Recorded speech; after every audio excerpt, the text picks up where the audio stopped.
În Roma antică, lumea gladiatorilor era plină de spectacol și sacrificiu, cu lupte crâncene în arenele mari ale Imperiului. De la prizonieri de război și sclavi până la criminali condamnați, acești bărbați au devenit eroi și superstaruri ale epocii lor, câștigând faimă, glorie și averi impresionante. Dar în spatele acestor lupte sângeroase se află povești de determinare, supraviețuire și uneori chiar libertate. Amploarea numerică și importanța economică și socială a sclaviei în Roma antică a crescut odată cu extinderea stăpânirii romane și înfrângerea populațiilor care au fost de multe ori supuse și înrobite numai de la Imperiul Târziu, odată cu încheierea războaielor de cucerire, a apariției împăraților ce provin din afara Italiei, răspândirea creștinismului și acordarea de cetățenie romană. Fenomenul sclaviei a început să scadă și apoi să dispară treptat. În latină sclavului i-a spus servus sau ancillus, iar titularul dreptului de proprietate asupra sclavului a fost numit dominus. Există înscrieri ale unor sclavi ce dețineau alți sclavi, caz în care în mod oficial, ultimii au fost o parte din peculiu, bunuri pe care dominus le-a permis sclavului să le păstreze pentru sine. Romanii considerau sclavia ca o condiție socială rușinoasă, fapt pentru care un soldat roman prefera să se sinucidă mai degrabă, decât să devină un sclav la un popor barbar. Există doar un număr mic de surse istorice care oferă un număr exact al sclavilor din Roma, numărul exact de sclavi într-o anumită regiune a Romei. La un moment dat rămâne necunoscut, spre deosebire de alte civilizații din antichitate, Roma nu a produs o cantitate mare de scrieri cu privire la sclavie. În cele 12 table se fac doar scurte referințe juridice la sclavie, iar dramaturgii fac în operele lor considerații generale despre sclavi, salariile și condițiile de trai ale forței de muncă libere au fost determinate de concurența făcută de sclavi. Mai mult, orice activitate în care erau folosiți sclavii devenea degradantă în ochii cetățenilor, ajungându-se să se arate că toate profesiile făcute manual sunt înjositoare pentru oamenii liberi. Existau două categorii de sclavi, publici și private. Sclavii publici se află în proprietatea statului roman sau a orașului. Statutul lor a fost considerat mai bun decât celor private, deoarece ei nu puteau fi vânduți. Munca lor nu a fost atât de grea și nu erau expuși la capriciile unui stăpân dificil. Ei au fost angajați să aibă grijă de clădirile publice și ca slujitori ai magistraților și a preoților. Chestorii și edilii au avut un mare număr de sclavi în serviciul lor. Unii sclavi publici erau folosiți ca pompieri, de a servi pe timp de noapte pentru a preveni și stinge incendiile. Alții lucrau ca lectori, temniceri sau călăi. Sclavii privați lucrau în serviciul personal al stăpânului lor și a familiei sale, angajați în atelierele și afacerile acestea sau erau închiriați pentru câștig. Viața lor depindea în exclusivitate de caracterul stăpânului, ei îndeplineau toate muncile utile stăpânilor lor, ocupații diverse, solicitări de competențe multiple. În ateliere ei aveau calificări de olari, pictori, tâmplari, zidari, lucrători din piele sau țesători. Acești sclavi se bucură de condițiile de viață mai bune datorită muncii calificate pe care o prestau. De asemenea, o viață mai bună aveau sclavii destinați serviciului casnic, bucătari, chelneri, curieri, grăjdari și cei care ajutau stăpânul în afaceri, casieri contabili, funcționari. Sclavul se află în proprietatea absolută a proprietarului, care poate dispune de el după bunul plac în Roma antică, drept de viață și de moarte. Asupra lui avea personalitate juridică, drept de proprietate și chiar propria sa familie. Căsătoria sclavilor, chiar dacă era realizată cu permisiunea proprietarului său, era considerat un simplu concubinaj, iar copiii rezultați din această legătură deveneau proprietatea stăpânului care putea să-i vândă. Sclavii casei au fost întâmpinați în familia condusă de pater familias, cu o ceremonie și purificați prin aruncarea de apă pe capul lor. Sclavul care consideră că e nedreptățit de proprietarul lui, putea căuta refugiu în Capitoliu, cerând să îi se facă dreptate, dar nu există nicio informație despre proprietari care au fost pedepsiți. În cazul în care un cetățean ucidea un sclav al altui cetățean, el nu suporta o pedeapsă penală, ci doar administrativă, trebuie să plătească în banii valoarea sclavului ucis. Mulți sclavi tineri au fost folosiți în scopuri sexuale în Roma antică. Dreptul roman nu a recunoscut sclavii pentru un cult religios, dar li s-a permis să-și exercite unele ritualuri în conformitate cu obiceiurile lor religioase. Sclavii din oraș au fost cu siguranță mai liberi decât cei din mediul rural și puteau să frecventeze tavernele, băile publice și circul sau alte locuri. Sunt cunoscute plângerile unor proprietari cu privire la sclavii lor, care stăteau în zonele publice de divertisment ale orașului, decât la lucru, sau că furau alimente sau produse ori că produceau acte de vandalism. În cazuri cu totul speciale, de război sau de dezordine publică, s-a întâmplat să fie acceptați la înrolarea în armată, caz în care un sclav putea obține imediat libertatea și dreptul de a se căsători cu văduve ale militarilor morți în război. Există rapoarte de abuz și tratament aspru asupra sclavilor de către romani, dar sunt puține informații care indică cât de răspândit a fost un astfel de tratament dur. Unele dintre pedepse ce se aplicau sclavilor au fost fără milă, ei trebuind să suporte munca grea, biciuirea, stigmatizarea, ruperea articulațiilor sau a oaselor, însemnarea cu un fier încins pe frunte cu litere care indică că este sclav, fugar, mincinos sau hoț, ori chiar crucificarea. Au fost cazuri și când au fost aruncați la fiare sălbatice în circuri sau chiar arși de vii, după ce au fost stropiți cu smoală. Protecția juridică a sclavilor a fost îmbunătățită de la începutul Republicii și a continuat în timpul Imperiului, când puterea nelimitată a proprietarilor asupra sclavilor a fost limitată într-o oarecare măsură. Claudius a decretat că dacă un sclav a fost abandonat de către stăpânul său, el devine liber. Nero a acordat sclavilor dreptul de a depune plângere împotriva stăpânilor lor într-un tribunal pentru tratament crud sau abuziv.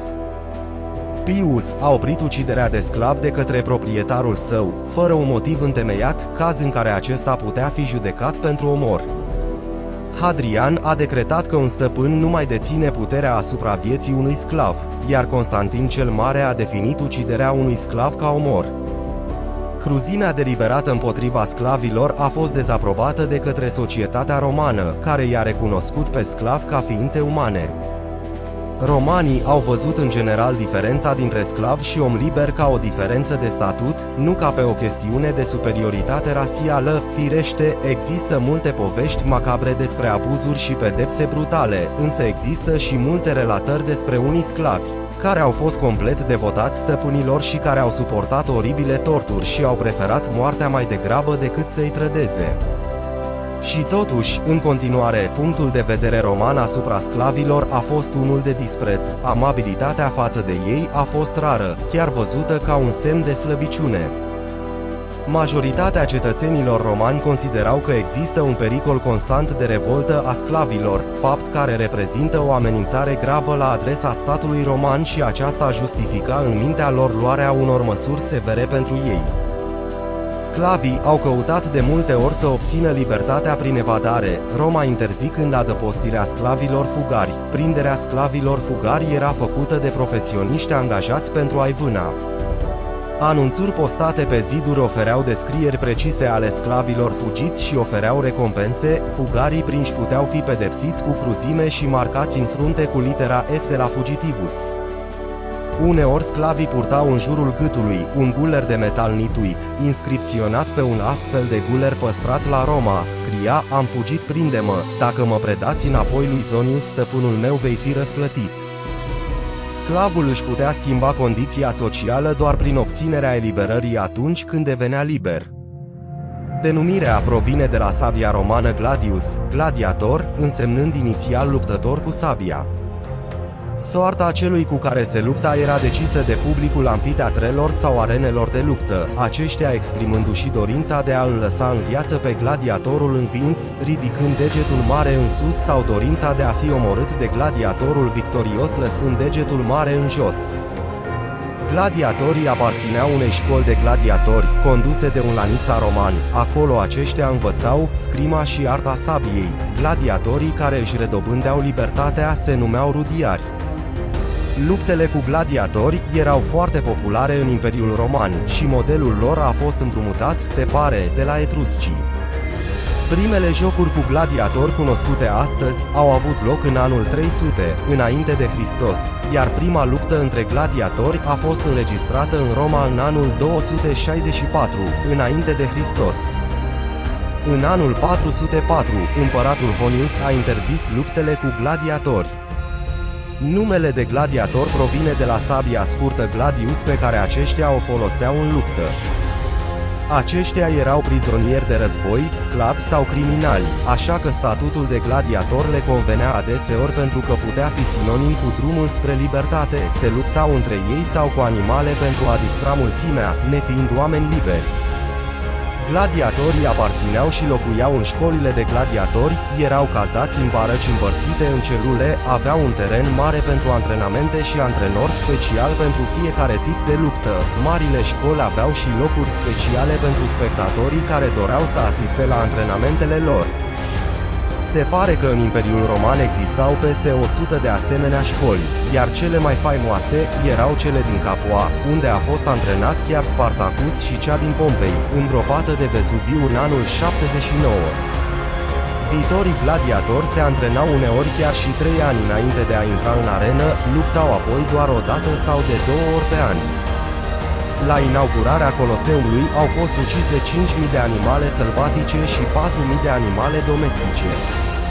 Traian a dispus uciderea a 11.000 de animale pentru sărbătorirea triumfului în Dacia, în 107 după Hristos.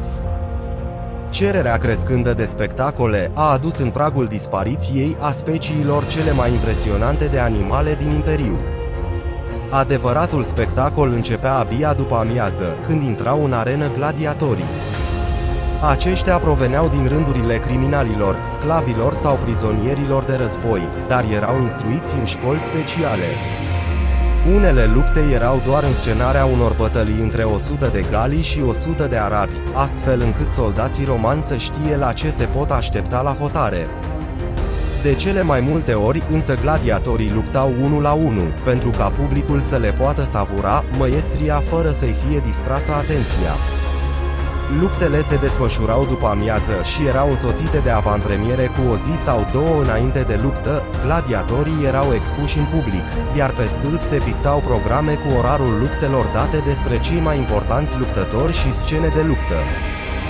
Gladiatorii intrau în arenă după masă, dar deschiderea jocurilor se făcea încă de la amiază, prin lupte cu animale și execuții publice. Debutul luptelor cu gladiatori era marcat de un ritual, organizatorul gladiatorilor și servitorii, purtând armele combatanților, urcau în arenă pentru a se verifica dacă totul este în ordine și startul se dădea, iar luptele aveau și un fond muzical. De obicei, într-o după-amiază, luptau 10-13 perechi de gladiatori, iar o luptă dura 10-15 minute. Finalul era marcat prin moartea sau rănirea unui gladiator, sau prin faptul că acesta se declara învins. Moartea sau viața erau hotărâte doar de finanțatorul întrecerii, după ce acesta consulta voința mulțimii. Pentru uciderea unui gladiator, școala era recompensată, iar recompensa era chiar și de 100 de ori mai mare decât valoarea celui mort. Gladiatorul învingător primea bani, iar la finalul unei cariere glorioase, marele premiu putea fi sabia din lemn, care aducea și libertatea, Rudis. Istoria arată că faimosul gladiator Flama a primit această sabie de 4 ori, dar a ales să rămână gladiator și a fost ucis în cea de-a 34-a sa luptă. Trebuie știut că gladiatorilor li se cerea să facă spectacol, dar nu neapărat să se ucidă între ei. Ani lungi de antrenamente erau necesare înainte ca aceștia să-și facă un nume, așa că rănile mortale erau pe cât posibil evitate. Atrași de luptele gladiatorilor, s-au arătat a fi în general nobilii și împărații romani, mizând pe pâine și circ. Aceștia se întreceau în a oferit lupte și jocuri fastuoase pentru a ține mulțimea sub control. 74 de lupte a oferit Titus Flaminius la moartea tatălui său, dar a fost cu mult întrecute de Iulius Cezar, care a promis 320 de meciuri în onoarea fiicei sale. Mai mult, dat fiind orgoliile răpufnite din cauza acestor lupte, împărații romei s-au văzut uneori nevoiți să stabilească sumele pe care nobilii le puteau cheltui pentru organizarea lor. Existau mai multe tipuri de gladiatori.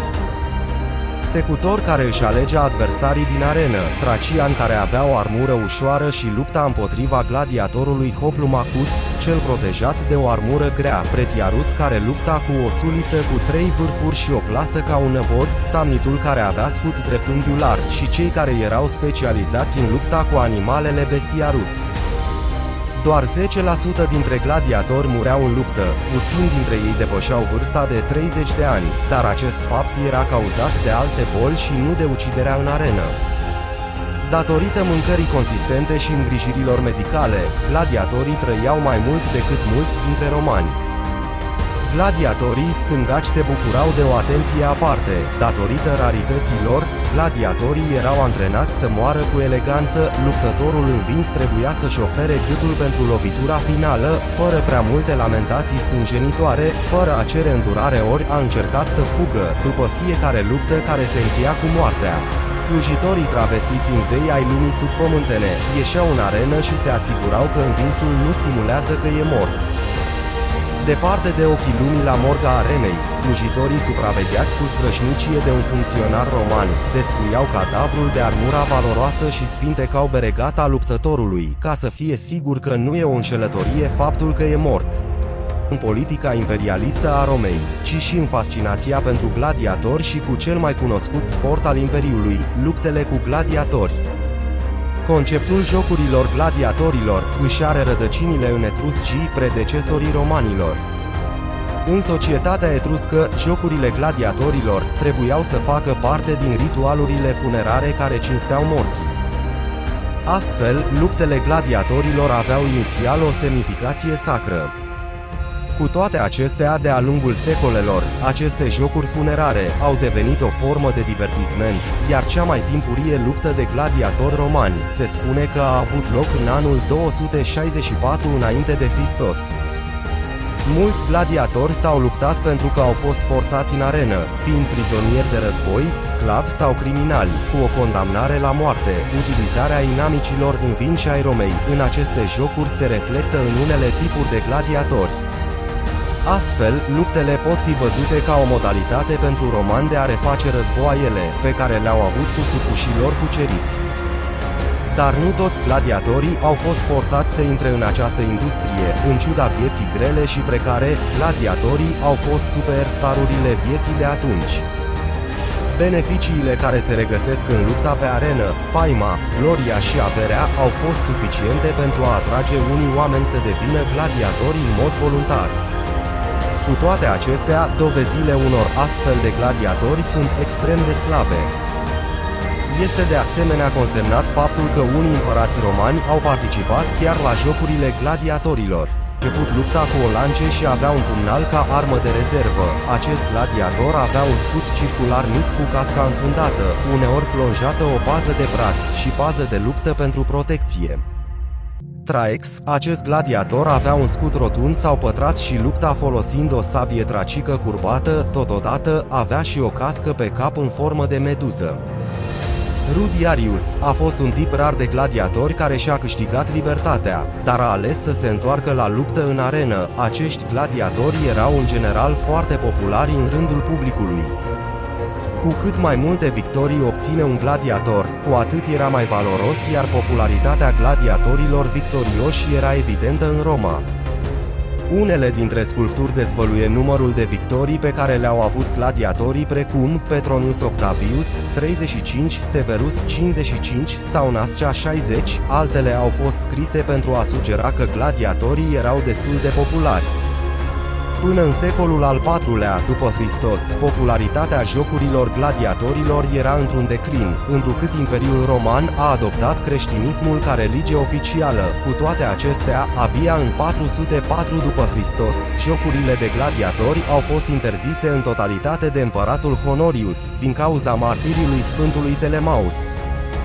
Potrivit istoriei Telemaus, era un călugăr care venea la Roma din Asia Mică, în timpul unuia dintre jocurile gladiatorilor din oraș, el a sărit în arenă pentru a opri doi gladiatori de la luptă. Spectatorii, care în mod evident erau nemulțumiți de acțiunea lui Telemaus, au aruncat cu piatră în călugăr până l-au omorât. Totuși, acel eveniment dramatic nu a marcat sfârșitul sportului antic de sânge romani. O singură formă de joc a gladiatorilor, și anume vânătoarea de animale sălbatice, a continuat încă un secol și, în ciuda faptului că zilele lor au trecut de mult, gladiatorul este încă prima imagine pe care o ai în minte atunci când te gândești la divertismentul din Roma antică. Și cu asta ajungem la finalul acestui videoclip despre subiectul de azi. Dacă ți-a plăcut acest conținut și vrei să vezi mai multe videoclipuri interesante pe acest canal, nu uita să apeși butonul de like și să te abonezi la canalul nostru. Cu ajutorul tău, putem continua să creăm conținut de calitate și să împărtășim cunoștințe utile cu toată lumea. Și nu uita să distribui acest videoclip cu prietenii și familia pentru a le oferi ocazia de a se bucura de el. Așadar, mulțumim că ai fost alături de noi astăzi și așteptăm cu nerăbdare să vă revedem în videoclipurile următoare.